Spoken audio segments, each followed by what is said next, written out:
Hi, and welcome to episode number 7 of the Bone Broth Acne Cure Question and Answer. I'm Tony from CultivatedWellbeing.com, your go-to resource for living a sweet, rich life. In each episode of this show, I'll read a question submitted by a reader and do my best to give a great answer.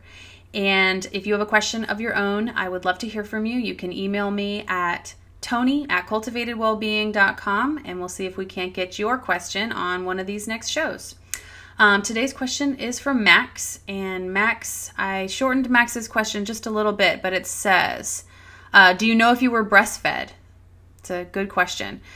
I've been told that this can affect gut health. Gosh, if I'd only known the miracles of bone broth in high school and how my gut/intestines were actually damaged, it would have saved lots of insecurity. Now my friends think I'm a food Nazi, but they don't understand what I've been through, even though I have terrible acne scars on my face. It's been frustrating to see people around me eating terribly and not seeming to have any of the consequences I had. Whew, Max, I feel ya. Yes, I totally know what you mean about watching other people do whatever they want and not being able to follow suit without serious consequences. My husband is a total string bean. He can eat whatever he wants. He can do whatever he wants, and there are no physical consequences. And he's not the only partner I've ever had who has been just basically a trash compactor. So I feel ya, and no consequences seems like a pretty magical thing for those of us who have had gut issues and skin issues.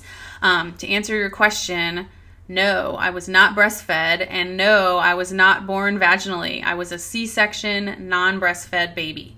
And both of those things are actually hugely important for gut health.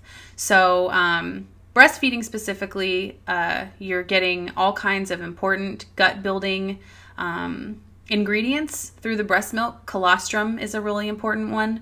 You're also getting bacteria from the skin of the mother when you're breastfeeding to help build your gut biome, but the vaginal birth is actually the #1 source of helping introduce bacteria from as the baby's inside of the mother. It's a sterile environment, and then the baby comes out and actually gets exposed to all of the bacteria within the vaginal walls. And pregnant women have actually been shown, it's been shown that pregnant women create more lactobacilli in their vagina as they become closer and closer to birth, to birthing the baby, so that when the baby passes through the birth canal, it actually is bathed in all of those bacteria that help create the foundation for the gut biome and the bacteria that are living inside of us that help us digest our food, help us keep the integrity of our gut lining intact,